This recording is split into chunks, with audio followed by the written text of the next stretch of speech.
next 30 minutes, we have certain questions. We have collected questions from awareim community, and we have Vlad with us who has joined us online from Sydney, and we have Sean with us, who is the marketing director with awareim. I would like to welcome Sean on the dais, please.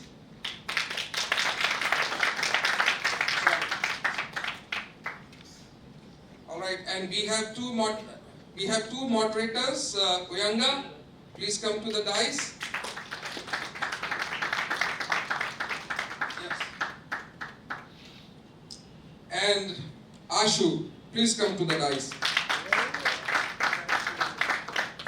So stage is all yours. You have your questions, and yes, please.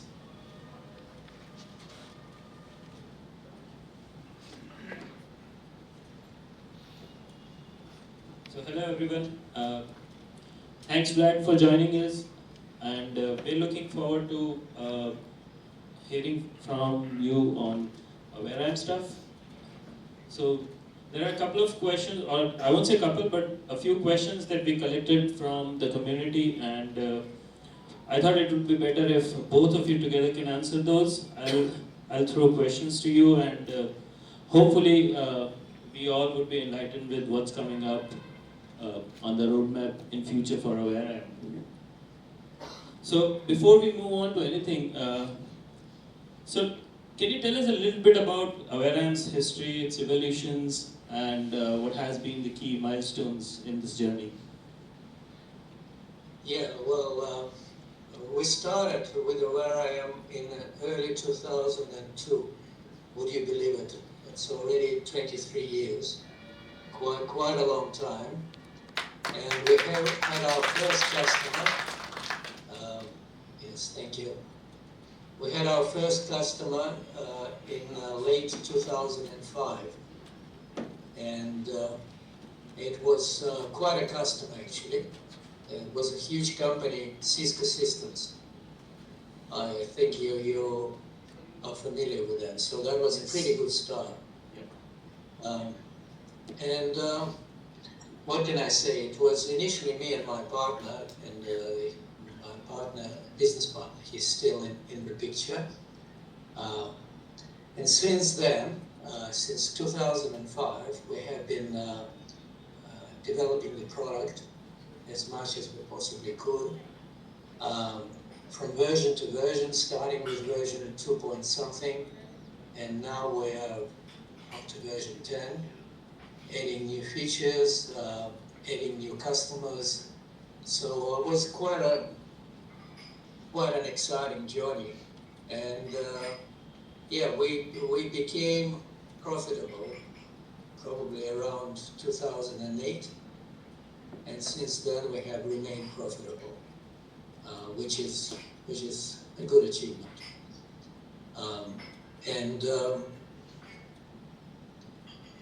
Marketing and sales has always been a problem for us because we're mostly technical people here. But with the addition of Sean, we hope that the product will get a new life. And Sean is very familiar with awareim, has been a customer for a long time, and he has quite a big marketing acumen.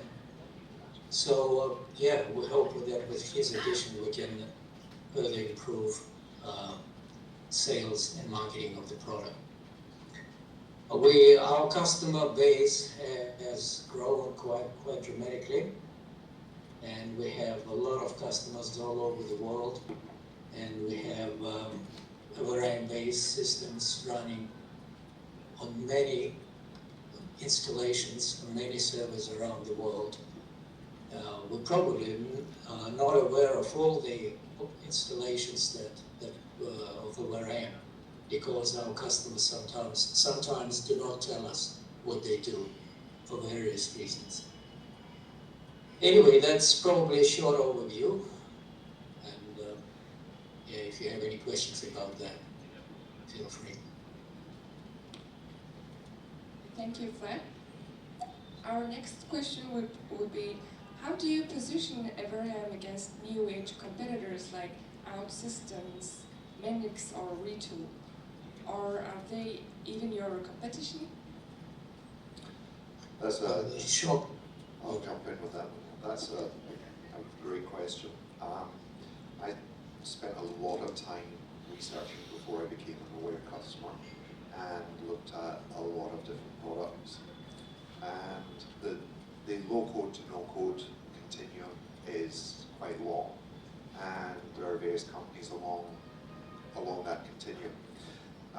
You mentioned OutSystems. OutSystems is a fantastic piece of software, and it is so expensive that I could not even get a salesman to call me. I made a request, and there was a swarm of activity all over my LinkedIn page, and nobody picked up the phone. So super, super expensive, and it's very opaque as to how that price accumulates. It's all based on how complex your app is, and how many users, and whether the wind is blowing in a westerly direction. So they're in a completely different area to Aware. And Mendix is kind of similar to that now because it's been bought out by Salesforce. And you mentioned Retool. Retool like to think that they're a competitor. They're not actually very low code. You need to write quite a lot of code. You need to understand SQL. I can't really understand the market that they're trying to capture with that.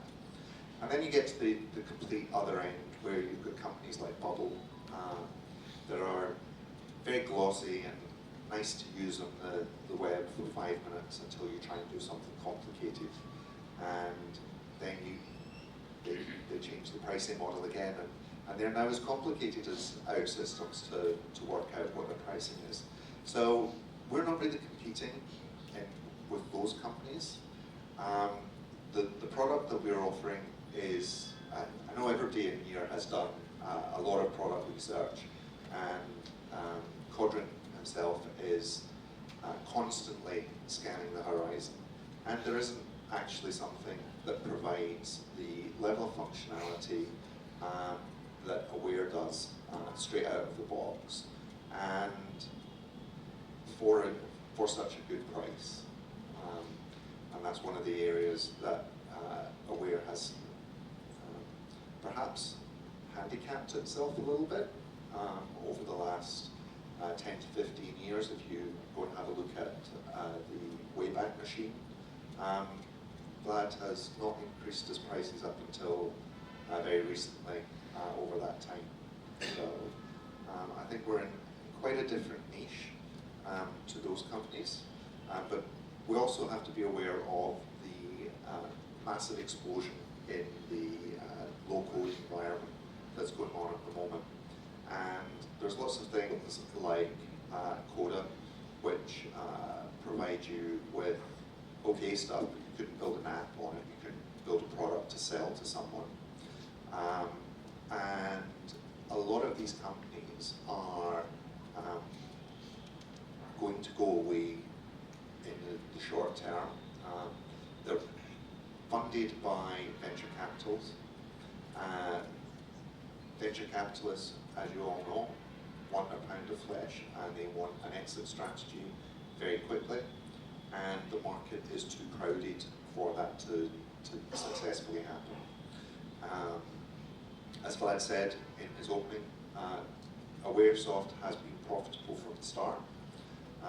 It is completely self-funded and does not rely on external investors, and so we don't have the pressures that a company like Retool might have in satisfying venture capitalists to make sure that they're turning a profit as quickly as possible.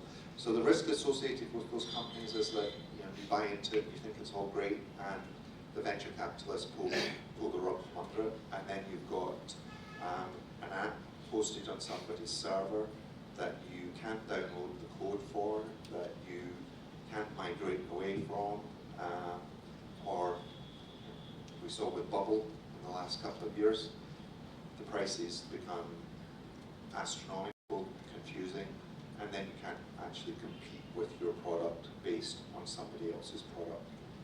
So I think we're in a very good niche, and I think we've only got potential to get better.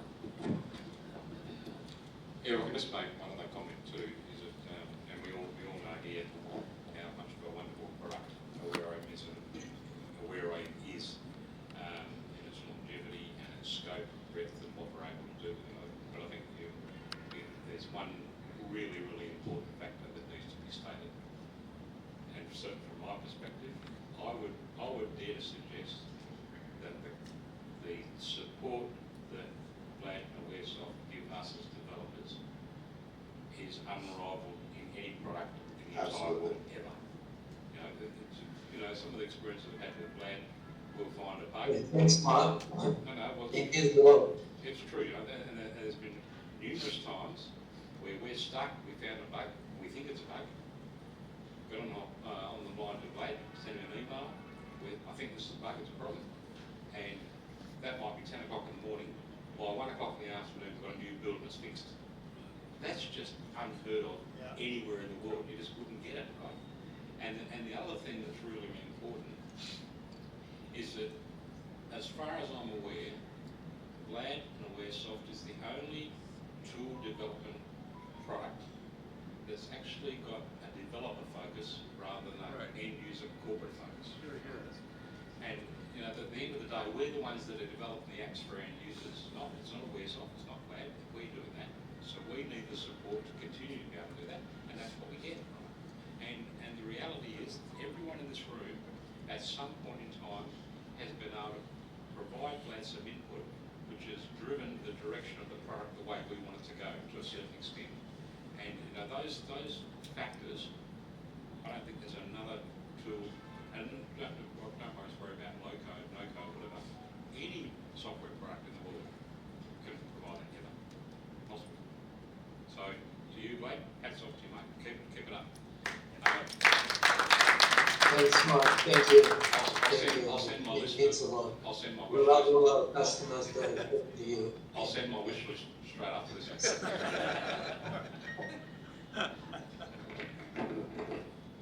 Alright, so Sean, since we've heard a lot of good stuff about Aware, I don't see currently India any of key focus areas. Any particular reasons for it, and what is it that we as a community can do here in India which would kind of shift that focus to India? That's a really good question. The marketing approach for Aware has been what I'll call opportunistic. Things pass by and they get taken up. Customers appear and want to purchase.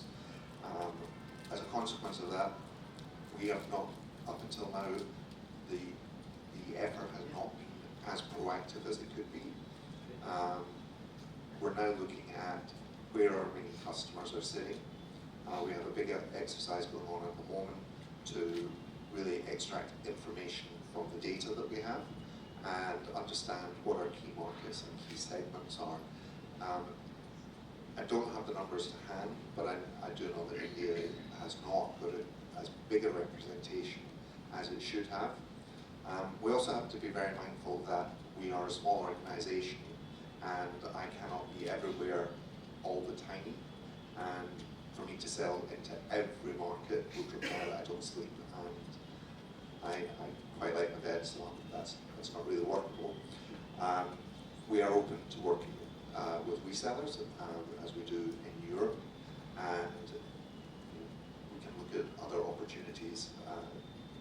If people have a route to bringing in business, we can have a conversation as to how we formalise that and how we move forward with it. Okay, since we are in India, have you seen any adoption from Indian businesses or developers? Well, again, that's something, as I alluded to, we don't have an awful lot of visibility of what our customers are doing.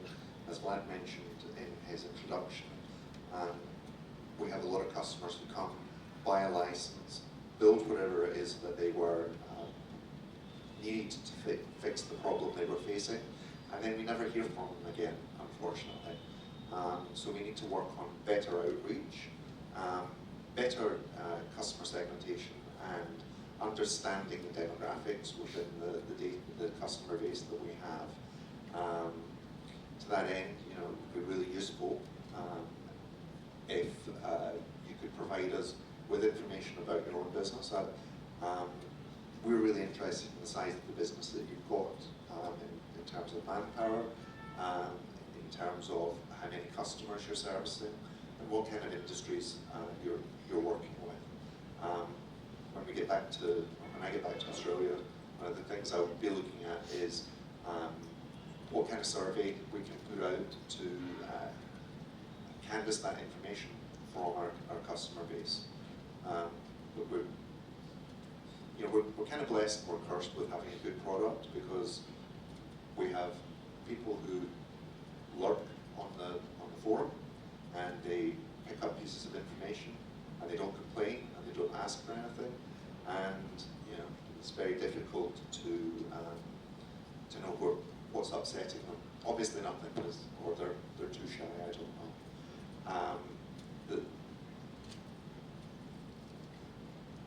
The complaint from a customer isn't a negative thing. Sometimes it is, but mainly it's not a negative thing. It's an opportunity for us to understand better where we could improve, or where the customer is having difficulty, and we could provide better information. So I really want to try and develop more of an outreach function with the customer base. That was a very long-winded answer, sorry. Sure. I'll say it's a complaint. If you take it as a complaint, it's going to be negative, and if you take it as a feedback, it's going to be positive. Every complaint is an opportunity to fix something. The worst kind of feedback is when a customer doesn't ask you anything, doesn't complain about it, and instead walks off, because that customer then has the potential to tell 8 different people how unhappy he was. But if they don't tell us how unhappy they are, we can't fix it. So, talking about low code, we've seen a constantly and a very rapid growth in the recent times in the low code space. Where do you see Aware going in the next 5 years? Well, I think Vlad and Codrin destroyed that question for you. I think I've said to Vlad that he's been low code since before low code was really a thing. And I think this week's presentations have shown that we're rapidly heading towards a situation where we can be low code conversational development. Thank you. I think it's a question for Vlad. What are the biggest technical limitations of awareim today, and how are you addressing them? I have to say that awareim has been extremely well architectured right from the start, and I made it clear that that's the only way to go. Back in 2002, I knew that the strong architecture of the software, of the product, is key to any future success. And so from the start, the awareim architecture was very, very solid. And there was, of course, quite a few challenges down the road, especially in the area of scaling. And we have overcome some problems with scaling. And at the moment, there are no technically, architecturally difficult problems in awareim that I know of. There are the 2 features that I would really love to implement, but they are very, very difficult. It's not part of the technical architecture of the product, it's just features. But these features, they annoy me. And this is the ability to work with an existing database as if it was a native one, which proves to be really, really difficult. We tried a few times, but so far unsuccessfully. But not many people ask for this feature, thankfully. And another one, it's purely a time-consuming exercise, and we spoke about it yesterday. And this is the mechanism in which awareim can be run in the cloud, including the configuration tool. Again, nothing dramatically challenging in this one, but it's just so much work that it makes me sick. But hopefully we will find the solution to both features sooner or later. Apart from those, I can't really think of anything. There are obviously bugs and there are obviously problems, but we'll fix them as quickly as we can, and there is nothing that would indicate that the architecture of the product is faulty, and that's really important. Because if you have a bug that can be fixed in a couple of hours, that's quite, because it's just a minor thing. Compare it with a bug that involves rewriting half of the architecture of the system, and this happens in the real world. And we never ever faced this situation like this, and that's why we managed to fix the problems relatively quickly, as Mark mentioned. It is precisely because most problems are easy to fix. Thanks, Brad, for the insights. So when we're talking about all the developers here and the community we are here, so I see awareim is a very strong forum-based community. Quite a lot of us interact on the forum, discuss everything. So are there any plans to build a more structured community or a developer ecosystem? Maybe we have more of formal or informal meetups like these ones. So is this a question about the headless awareim? No, the next one, Vlad, for I'm talking about the community for the developers. Community, and then Okay, stuff sure. else, yeah. So, up until now, we've had the forum, which goes through periods of high activity and then calms down. We're in a bit of a quiet lull at the moment. And we've got the annual, or barring the 5 years that we won't talk about, we have the conference, which is a great opportunity to get people together. I would quite like to see more engagement, and whether that be through online user groups, or quarterly meeting online or whatever.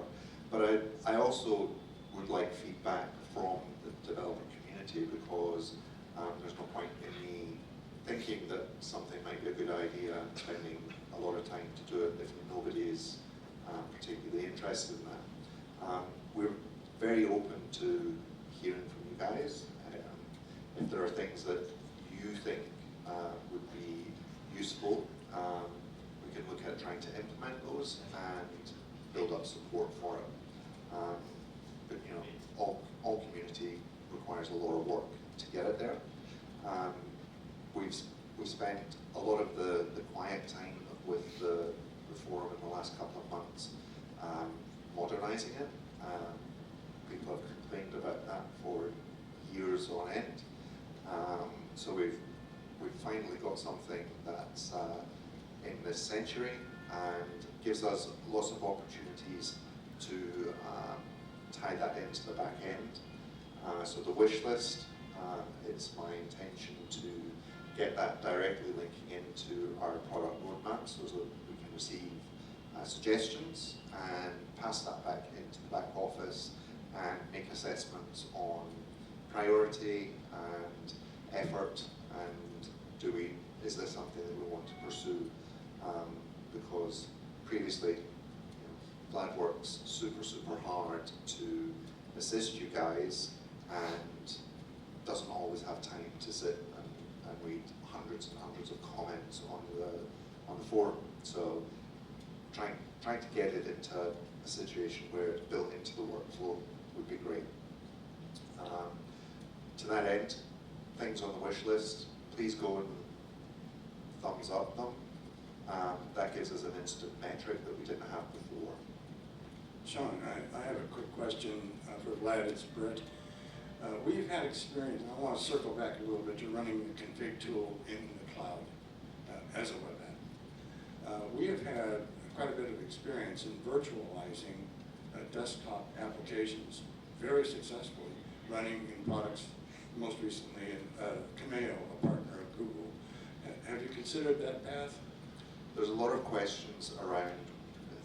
It's one thing to say, let's run this in the cloud. There are then a large number of questions associated with what the product model then ends up looking like. Are we running the configurator in the cloud for your servers, or are we running them as a hosted service? You know, what does that mean, and what kind of cost implications does that have for the business right now, and what is the risk model associated with hosting other people's applications and managing their servers? All right, well, in Google's case, they'll manage your Cameo instance for you, of course, in their cloud, and you can certainly have many instances of the config tool based on a licensed developer. Again, it's a simple question, could we run this in the cloud? It's a very complicated question of what the product model is to support that cloud configurator. Yes, Google or AWS or Oracle Cloud could host all of that for us. That's kind of like the easy bit, as it were. There's then how do we run the business of that? What does the business look like for that? What is the risk model for that? We're then dependent on another provider, and these are competent providers, and they're not running out of a garage in Sydney. But what's the risk model to our business by moving to that kind of model? There's a lot of questions around it. Never mind the coding effort. Since we are developers, how can we developers contribute to the Awareim ecosystem, especially on those maybe technical limitations that Vlad mentioned, and we would love to be included? Sure. We have a very open communication channel, as we've discussed. There's lots of opportunity to interface with Vlad with suggestions and questions for him. Areas that we are looking at are what can we do to enable better sharing between our different customers. A lot of you have built things that you might want to sell on or give away. I would like to start looking at a potential marketplace for plugins. But again, all of these things are very easy to, they trip off the tongue quite nicely, but they have a lot of questions behind them, specifically around if you want to sell a jar, for example, how do I license that? How do I make sure that you get paid for it? How do I make sure that our costs are covered? How do I make sure that that jar then doesn't appear in 500 different servers having been sold for $20 or whatever? So these are things that we would like to look at. They're complicated, and please don't walk away from here thinking, oh, they said it's going to do this, and it's all going to be done. There's a lot of work that Vlad needs to do in the background to support that. It's not easy, but we're looking at things, and we're always open to suggestions. And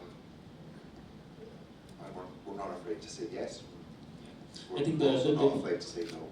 Yeah, the other day, Mark and I were having this kind of discussion. Mark, you want to add something? Yeah, just to digress a bit while we're on that topic about marketplace and so forth. And And I've been thinking about overnight after the session yesterday, particularly with the AI opportunity to build Java plugins. Okay? And I don't want to get off the panel discussion, but I was asked, well, Vlad's here, we can ask the question directly. So we're going to have the ability to build a Java plugin with AI within the awareim tool and implement that, so that will create the jar file into the custom jars and all that sort of stuff. Two questions from that. Let's just say I've got three functions I want to build, function A, function B, function C. So I'll build a function with the AI, that's going to create a jar file, function A, then function B, function C. But I don't want to finish up and have a whole list of jar files just for one function. So if I have one for our company, our customware jar, can I add, as I build one of those with AI, can I add it to my company jar file so it's there? That's the first question. And going on from what you're saying about the marketplace, this is real, because you've got to remember there's only a handful of people that have got the technical expertise to build custom jar files. Most of us are like completely brain dead when it comes to doing that sort of stuff, in particular me, probably not me. But using the AI tool to be able to build some custom jars, to be able to then, if we do a good one, have that tested and verified and so forth, but then offer to add that to a community jar that has all these custom functions that people have added over time would be one option. And obviously some of those functions Vlad might deem appropriate to actually build into the tool natively as well, right? So as an extension to the AI jar creation thing, I think there's a couple of streams that I'd be well worth maybe having a look at, and I just don't know if Vlad's thought about it or not. So there is a risk of using the AI to generate a whole bunch of jars and chuck them onto our marketplace. I'd really encourage you not to do that. I was suggesting that was your route, but don't think that the marketplace, I could just create a whole bunch of stuff and put it on there. There will be an expectation of support from it, and that's where the ability to share tested code becomes valuable, because, as you said, not everybody enjoys writing custom functions or custom processes, and getting it right the first time is one thing, then getting it right when you have to change it sometime down the line becomes a different thing. So the AI, I think, will be great for people like you and me to build simple functions that, you know, this little bit is lacking, so I'll just build a function and fix that. I wouldn't really wish to subject anybody else to what I produced, because the last questions and I won't have the answer to it. So the marketplace would be there would be an expectation of it being an offering rather than here's something I've created. We can already share code snippets and the like on the forum, and that's probably still the appropriate place to put that. I have a follow-up question based on the same thing we're discussing. Like, for example, I'm just going to use Microsoft as an example. They have a developers portal that if a customer needs something that can integrate with Office 365, they have their partners that they can go to and get that integrated with the service. And you're talking about marketplace. After this session, I've seen some of the stuff that SoftServ developed, and some of it offering the BSVs for free, and just other people like Mark and stuff who've done stuff like that. Would it be a good idea to have some sort of a portal that they can create either custom plugin or even customize stuff that can integrate with other services that other developers can buy? That's exactly what I envisaged. Yeah, so I wasn't getting it quite clear whether this is something that you guys are going to provide. And I want to know if that is something that you guys are going to actually do, and if it exists already. In reverse order, it doesn't exist at the moment.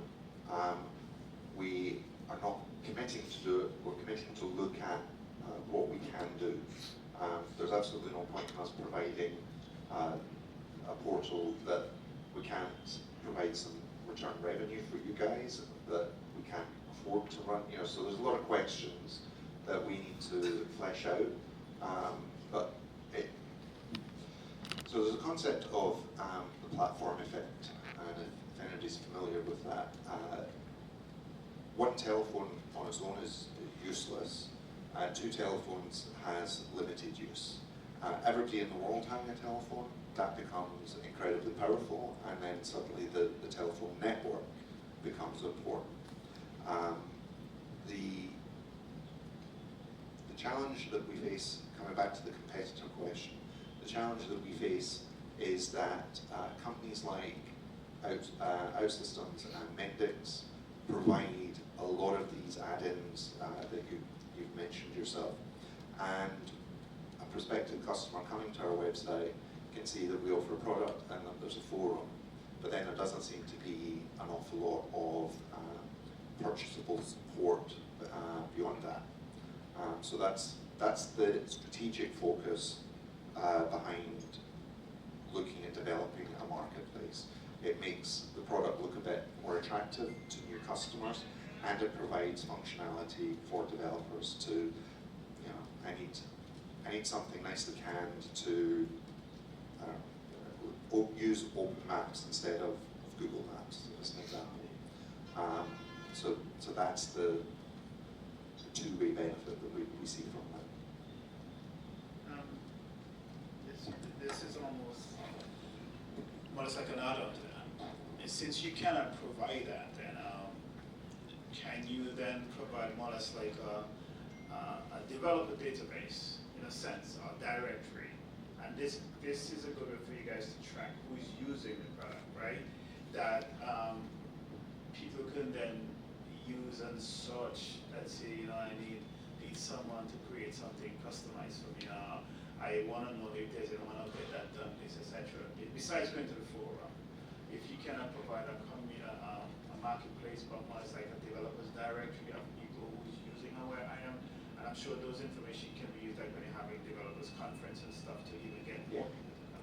So this comes to an area that Mark has been on the warpath for a number of years, and that's around the question of accreditation. It's one thing to provide access to the forum and people interact with each other, and it's the Aware forum, but it's not really anything to do with Vlad or me, right? You guys can interact like that, and that's fine. If we build a directory of Aware developers, then we start to get down the route of, well, there's a legal risk associated with us producing a list of developers, because we would then need to warrant that these developers pass some level of acceptable standard to AwareSoft. So that then questions, what does an accredited Aware developer look like? And we need, if we go down that route, we need to understand all of those metrics before we just say, here's a list of people, we think they're great. Well, you just kind of more or less talk about one of the prerequisites for that, in a sense. It's like, for example, you have a mechanic that want to work on Jaipur vehicle, right? On Mercedes, they have to be a certified Jaipur on Mercedes mechanic. They have to go to the certification process. So I'm expecting if you're going to have a developers with like this, like some sort of an accreditation process that they have, whether it means you have to develop XYZ number of application, etc., whatever the criteria is, I think it's possible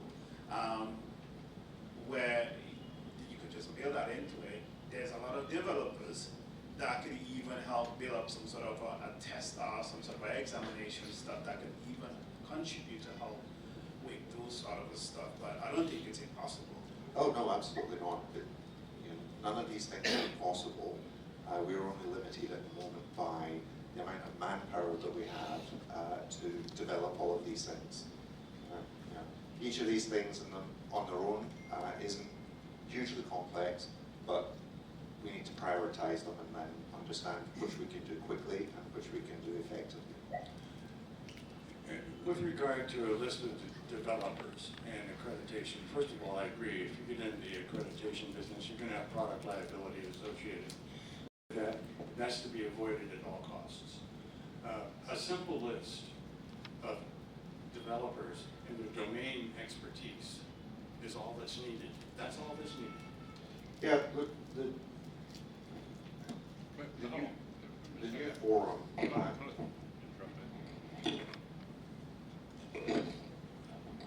The issue with this is that generally people find themselves too busy to do this stuff. So we built the awareimdevelopers.com website years ago. And we actually had the portal in there so you could actually put your services and product on there. A list of all the developers and all that functionality was all there. Do you know how much response we got? Next to nothing. I think there's probably about 12 developers on there. There's only about 3 people put up any service or any product available up there. There was a marketplace, they put a solar on there. So the thing is, we'd all love it. It's a marketing issue. It's a market. It's about people saying, well, I'm going to put myself out there to be available for work and all that sort of stuff and making the effort.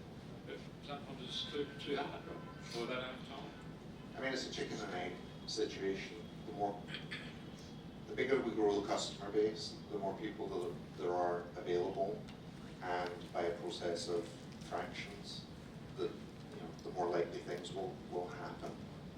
If we've only got a current customer base, as Mark said, everybody's busy. The level of engagement hasn't been great so far, which is what I want to try and fix. There are very, very quick and simple fixes that can be done for that. If you go to your user page on the forum, you can add in additional additional information related to your area. There's a bio that you can fill out. If there's a specific need for it, we can look at including a page for you. These are all things that are much easier to do now with the Flareum forum than were possible with the PHPBB. That was an absolute nightmare. I couldn't even add a user without having access to the actual machine. So, I'm probably going to regret doing this, but I'll put it out there anyway. So if you want to go and get AWS accreditation, and it might have changed from when I looked at it. I know a few people have done it, but a lot of them were doing when you went to the event, AWS event every year, and you actually go and set your accreditation at the event. And I can understand the reason for that, because if you just have it on the web, someone's going to cheat and they're going to get the results, and so it's sort of a nightmare, right? So to that end, I'm happy to put it out there. If people want to work with me and we do it as a team, and that includes Vlad, myself, and a few other developers and so forth, I'm more than happy to suggest that at the next conference in Mongolia, right, we have at least 2, maybe 3 levels of accreditation, and we'll have a session there where people can come and they'll sit down and do their accreditation at that conference and get their certificate at that conference if they pass.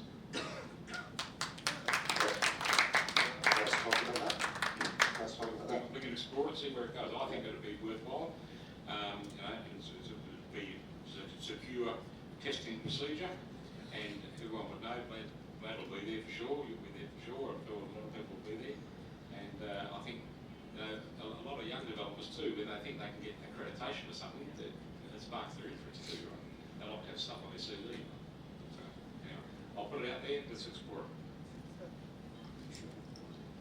So since Mark touched the young developers point, Vlad, what's one piece of advice that you would give to the young ones who are starting with Aware right now? Well, One piece of advice that I would recommend for everyone, and especially for developers, is to have a clear mind. Understand the problem you're trying to solve. Don't mix up a problem with a solution. It's extremely important in everything you do, especially if you're a developer. There's a problem and there's a solution. Too many times, developers don't understand where the problem is and jump directly to solutions. And AwareIM is specifically built on the premise of the fact that you are split problem with a solution. It may sound a little bit generic, and it is. I wish I could show you an example, but I can't, obviously. There's no time for this. But there were so many times, for example, Codin would know perfectly well about this because we worked with Codin for a long, long time together, and he's been a client of ours. Now he's more than a client, but at the time he was a client, and who needed a big system. And I actually told him, Codin, he had an old system that he wanted to replace with a new system, a AIM-based system. And initially I talked to him, and he said, oh, I need this control here and that control there. And I said, why? Why do you need this control here and that control there? What is the problem that you're trying to solve? Don't show me the solutions, tell me the story. And the story is how business works. Forget about software. Understand how business works. And then understand where in this business you can see problems. And once you see problems, you can start thinking about solutions. And that was an extremely successful exercise. And every time I have to build a system for a client, that's exactly what I tell them. Give me your story. Don't give me solutions. Give me the problems. So developer, it's extremely important the developer understands it and works with their clients in a similar manner. And then, once you understand the problem as a developer, solutions often are often obvious. And especially with a tool like AwareIM, you can it reinforces this paradigm, a paradigm of splitting solution from the problem. That's a great piece of advice. Thanks, Vlad. With that, I think we're done with our questions. I'll open the floor for anybody if you guys have any question for Sean or Vlad.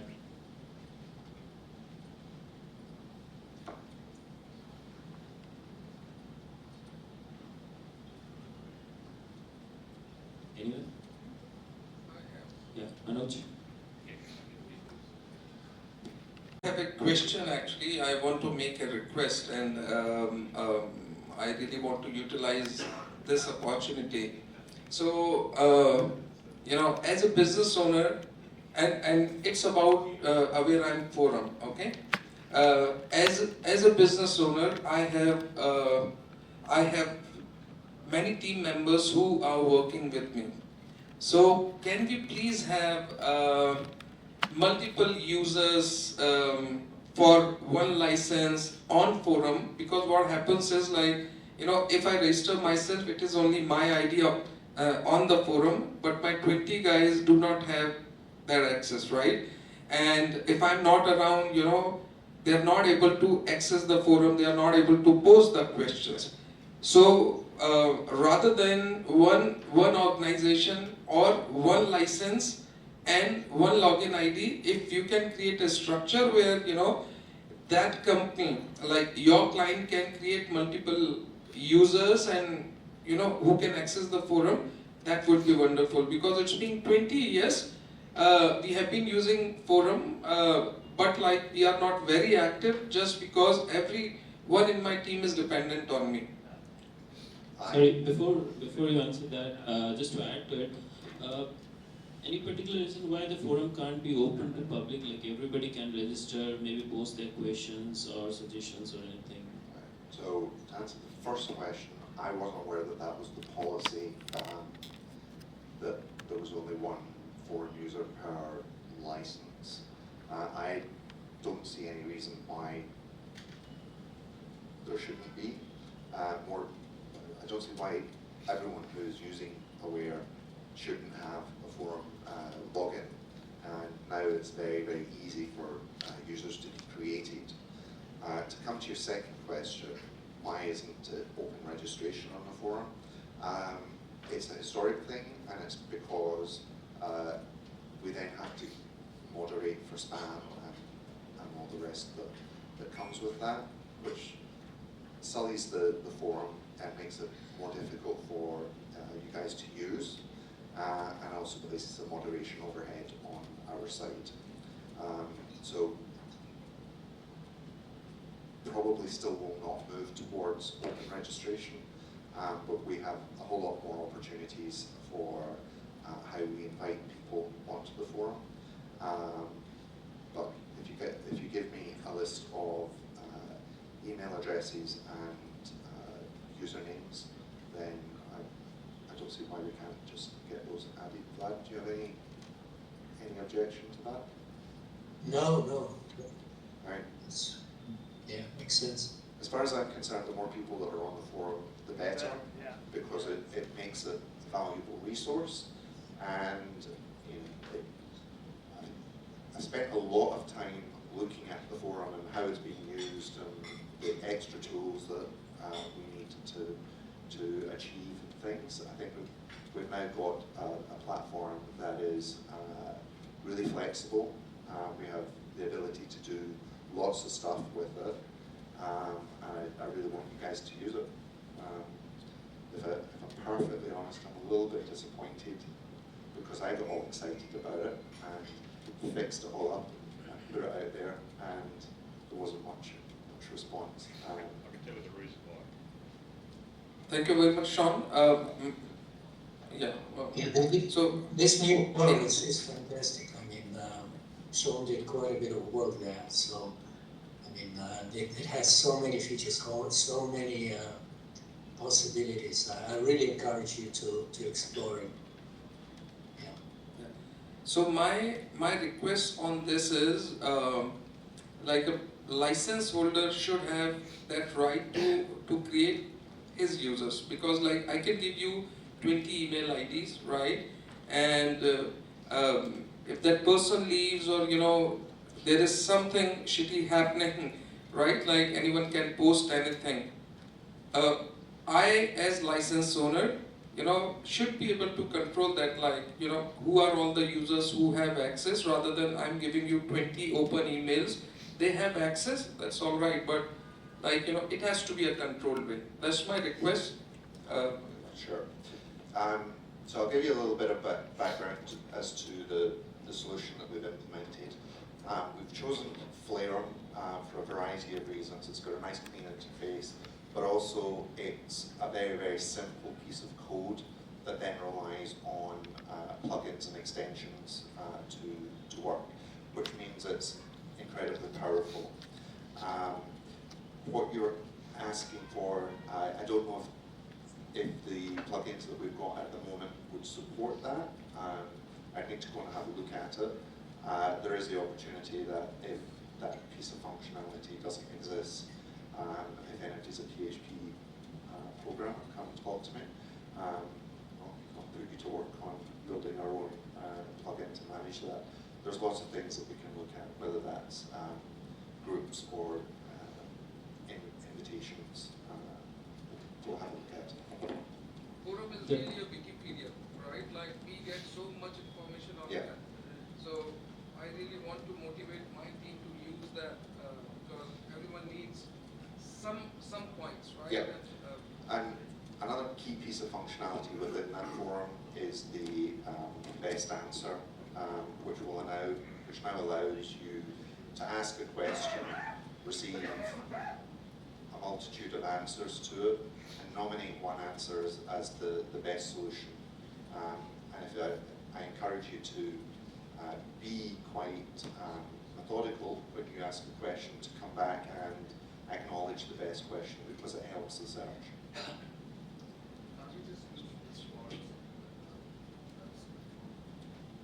I think the additional, the alternate way of doing it is just like Stack Overflow. What they do is they've kind of appointed the moderators, and I'm sure with what Mark said, the accreditation stuff coming in, we can have those kind of stuff where the moderators would have all the links of that or whoever like that. So I'm aware of support 3, in case anybody didn't figure that out. And I have been going through questions, and when I identify what I think is the solution that the person was looking for, I'm marking it as the best answer. But we don't have full-time moderators, and I don't have endless amounts of time to do that and all the other stuff that I want to have a look at. And if you're asking a question, there is a little bit of an obligation on you to acknowledge when somebody's helped you, and marking the best answer is a kind of thank you. Yeah.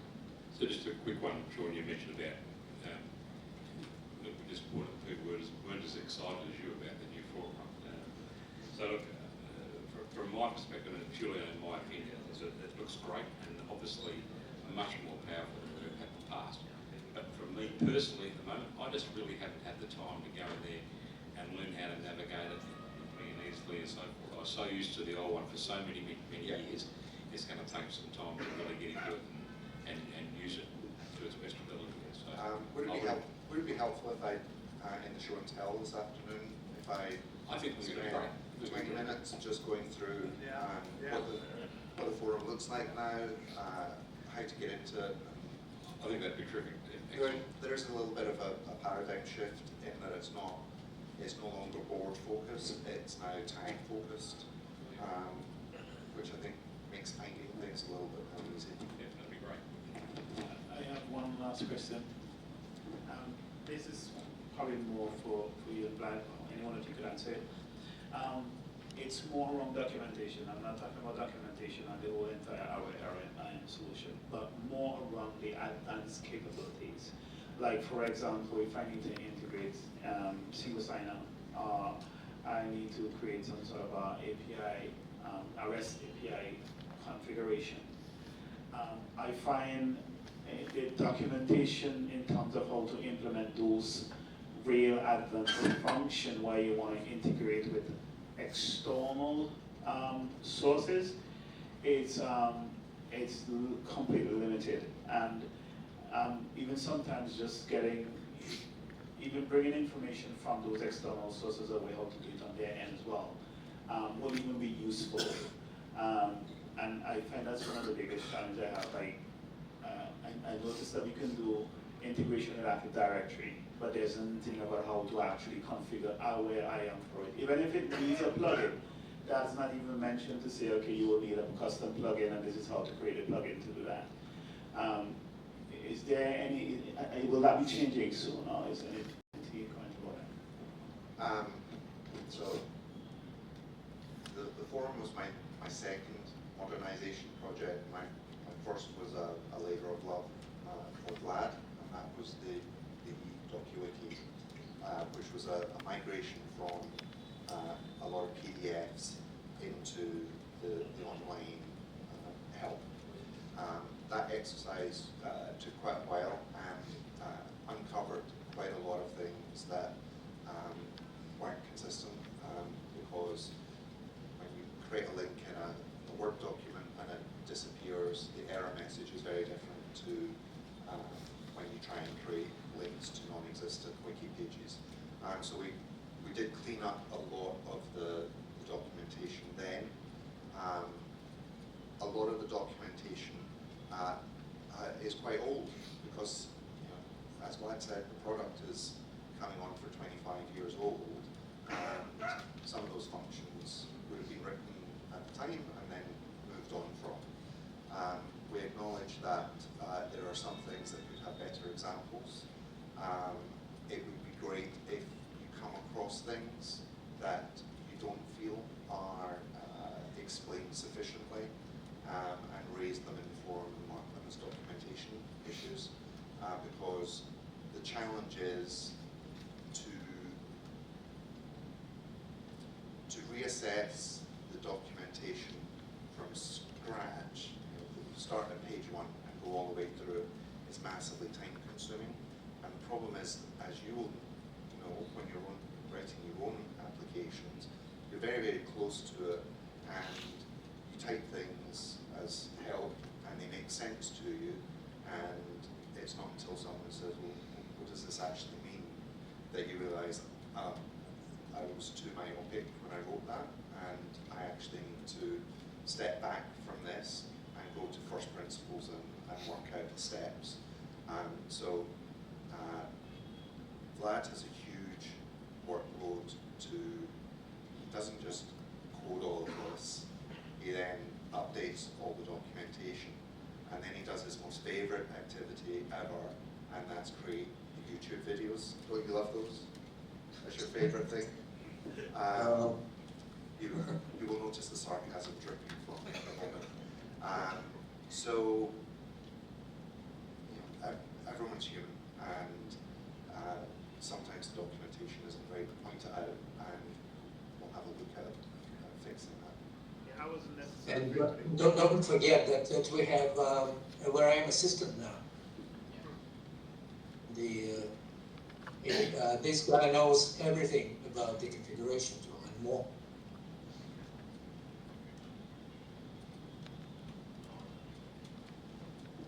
Any more questions? All right. Thanks, Vlad, for your time. Thanks, Sean. That was really insightful. Can I ask you that question as well? Yeah. So, Vlad, go ahead. There was this list of questions that we had, and in that list, there's one item about headless awareim, Yeah. which really intrigued me. Yeah. I wonder if you can explain, or somebody can explain, what the problems are with the front end and what the solutions they would ideally like to have, because that could be one of the major directions in the development of the product. Yeah, sure. Is, Sure, Vlad. So, the question was about, I've seen a lot of folks coming up using Aware as just the backend, exposing the functionalities through REST, and using the modern frameworks as the front end for them. The part of the reason could be the Aware's UI is not modern enough or is not fast enough. So any plans on kind of revamping, or have you felt that at your end?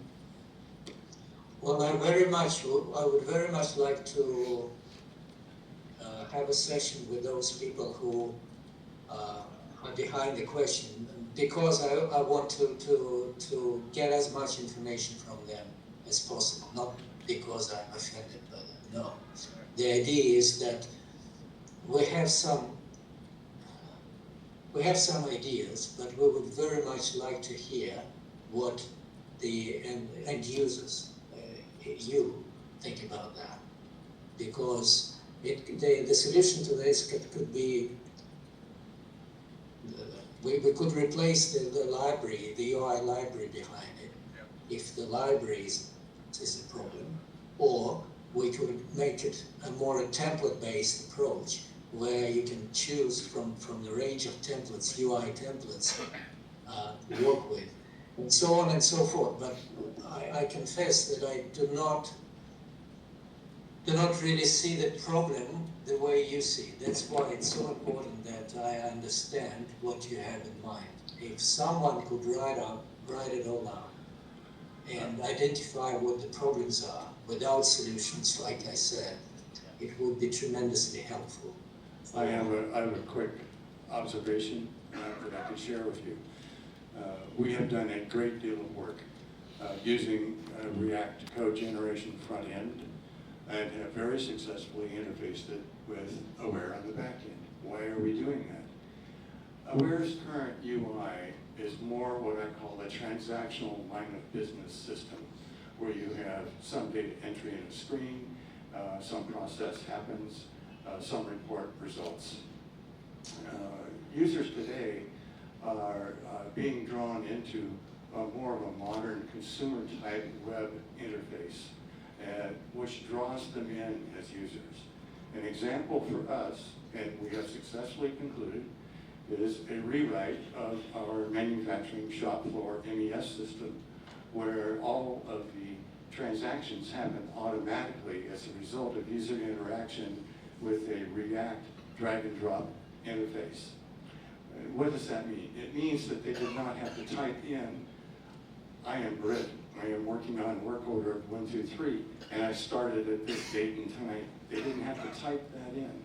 We deduce that by using modern UI techniques and automatically present that data to Aware in a transaction table. That's just one example. Yeah, what does modern mean? I mean, there are, with custom CSS and HTML, you can create modern looking applications reasonably easily. Yeah, but I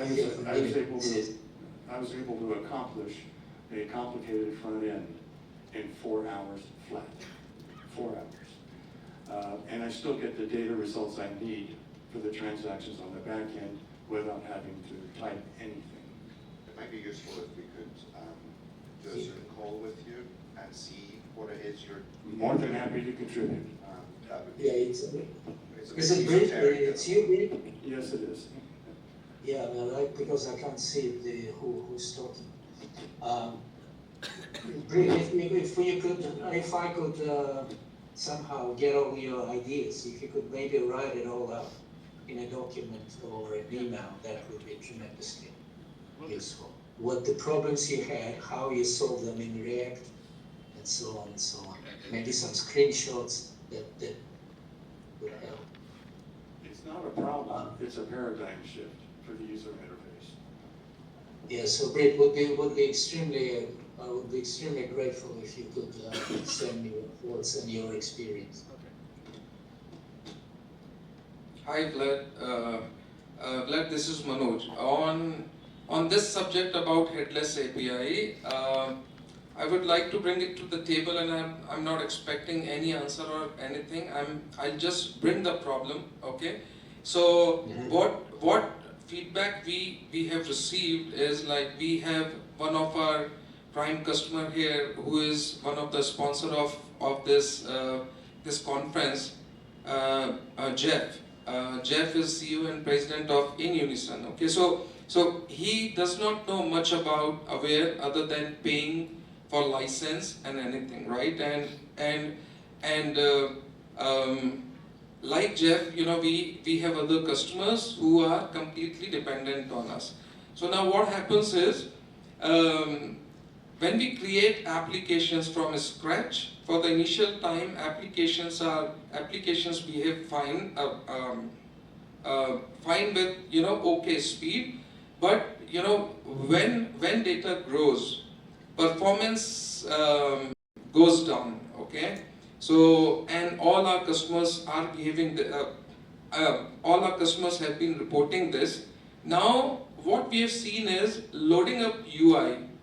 You know, that is what is causing the performance issue. So we have done multiple experiments where we have created the front end, for an example, in React.js, and then using headless APIs from Aware, because you know, database schema, everything is maintained by Aware, and APIs are also pretty quick to expose in Aware. So like if you use front end as React, and then you are using microservices architecture, like only using APIs of Aware, like we have gained performance for, you know, more than 50%. So like I just wanted to report it to you, because we have been, you know, getting this feedback, and that, you know, UI is slow and everything. I'm not expecting any answer. Since you asked this, I thought of bringing it to the table. And Jeff, like if you would like to add anything here. Well, thanks, Manoj. It's really a bit of a surprise for me that the UI is getting slower. I could understand the other way, where the backend gets slower. But again, if you could give me more details, maybe write everything out for me, would be very, very helpful. Sure, Break sure. down the matter. Sure. I can't understand where the bottlenecks could be and why React solves this bottleneck. Sure, Glad. So like, since we have the developer mindset, we are able to solve many of the problems. Our problem is when we have big data sets, like, Australian client, I would talk about, that automobile one, So their database is more than 100 gigabyte, and so we know the ways how to enhance the performance, but if we use awareim natively, then it is really bad. Yeah, I need to get to the bottom of this, Manoj. So if you could help me with anything, it would be great. Sure. And just on the performance issues, Vlad, we've had a few in one of our applications of recent times. I'm talking about the last few months, and I've attempted to try and find out where that bottleneck is using the profiler. But the profile at the moment just doesn't go down to the level of granularity for me to be able to pinpoint exactly the problem is. So I don't know if there's any plans to maybe expand that capability of the profile so you can actually get right down and pinpoint the process and the rules and the actions that are holding this up. I don't know if that's possible or not, but if there was a bit more granularity, that would be pretty helpful. Again, Mark, I think I need to get to the bottom of it. What exactly you mean by that? And if you could give me a few examples why the profile is not working. There's a 99% chance it's just my sloppy code. And in that case, the profile is not going to help you. Can I suggest something? One of the things that you could probably do to help gather data is use tools like Fiddler that you run it alongside, because it's a web application and it will tell you response time for whether your CSS sheets and everything like that, and you could probably use that to help identify where the problem is, whether it's networking or whether it's some other issue. So tools like Fiddler, you just run it, and while you launch your web application, you could look at the network trace and it give you right down to every URL that application is calling. And then you can actually see the response time. So I've been using Fiddler, but sometimes it starts to interfere with the browser. Maybe it's probably a security certificate issues it brings up. So that. Well, I'm sure you read the documents and watched the video tutorials about performance, so I expect that this is something else. Whatever you do, you did all of these things that are recommended by awareim, and I assume that it doesn't help, so I really need to know why. Sure. Thanks, Vlad. If we don't have any more questions, I think we can wrap up the session. All right. Thanks, Vlad, for your time. Thanks, Sean. That was amazing insights. Guys, thank you very much. Thanks again for putting up such a great conference. Hey Vlad, can you see me? Hello. Yes. Yeah. I am moving around the camera so that you can see the entire crowd here. Okay? Sure. I'll do it slowly. All right. You all can Hi wait. guys. Hi guys. Hi. Good to see all of you. Oh, just prepare yourself for Mongolia next year, mate. All right. And Arena wants to come anyway and buy some cashmere, so if you can't come, she'll come anyway. Irina would enjoy it, Yeah, she would. definitely. All right, see you guys. Thank you very much again. Cheers. Thank you.